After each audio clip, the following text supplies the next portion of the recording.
हर हर महादेव दोस्तों आजकल मेरे पास जो फोन आते हैं उनमें से बहुत से लोग बताते हैं कि हमारे गुरुजी ने बताया है कि कुंडली में आंशिक मंगल दोष है। ये आंशिक मंगल दोष की कहानी मेरी समझ से बाहर है, क्योंकि कुंडली में पहला, चौथा, सातवां, आठवां या 12वें भाव में मंगल है तो फिर निश्चित रूप से मांगलिक है, अन्यथा मांगलिक नहीं है।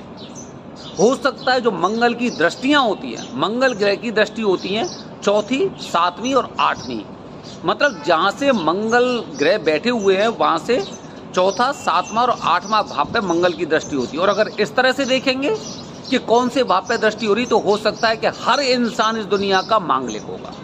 खैर दोस्तों आज मैं आपको बताने जा रहा हूँ कि शादी से पहले मंगल दोष की पूजा क्यों जरूरी है। दोस्तों शायद आपको जानकारी नहीं होगी, मेरी कुंडली में भी मांगलिक दोष था, मुझे पता ही नहीं था, हमारे घर वालों को पता ही नहीं था मांगलिक दोष कुछ होता है। काफ़ी लोग कहते थे 26 साल के बाद, 28 साल के बाद, 30 साल के बाद खत्म हो जाते हैं। मेरी शादी करीब 29 साल की उम्र में हुई और शादी के बाद जो तनाव हुआ, पति पत्नी के बीच में जो दूरियां हुई, यहाँ तक कि तलाक तक की नौबत आ गई थी। शायद आपको पता नहीं होगा, मैं पहली बार बता रहा हूँ। लेकिन जब मुझे पता चला, अच्छा इसके बाद ना मुझे पता चला कि मेरी पत्नी भी मांगलिक। अब सोचिए कि पति और पत्नी दोनों के मांगलिक होने के बावजूद भी तलाक तक की नौबत आ गई। मैं इसीलिए लोगों से बोलता हूँ, जो लोग कहते हैं ना कि लड़का भी मांगलिक है, लड़की भी मांगलिक है, तो क्या हमें पूजा करनी चाहिए? निश्चित रूप से करनी चाहिए।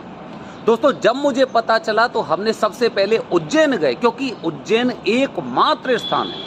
हालांकि यहाँ पर 2 मंदिर हैं, एक पुराना मंगलनाथ का मंदिर, एक नए मंगलनाथ का मंदिर। ठीक है, पूजा कहीं पे करिए, लेकिन मैं पुराने मंगलनाथ किया था, अंगारेश्वर मंदिर, क्योंकि माना जाता है शास्त्रों के अनुसार कि एकमात्र स्थान था जहाँ पर मंगल देव जी का जन्म हुआ था।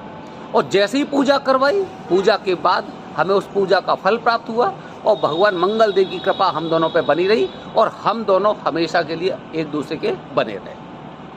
दोस्तों तो ध्यान रखिए, बहुत से लोग आपसे कहेंगे कि कुंडली में मंगल दोष है या फिर दोनों लोग मांग लेके तो पूजा करने की आवश्यकता नहीं है।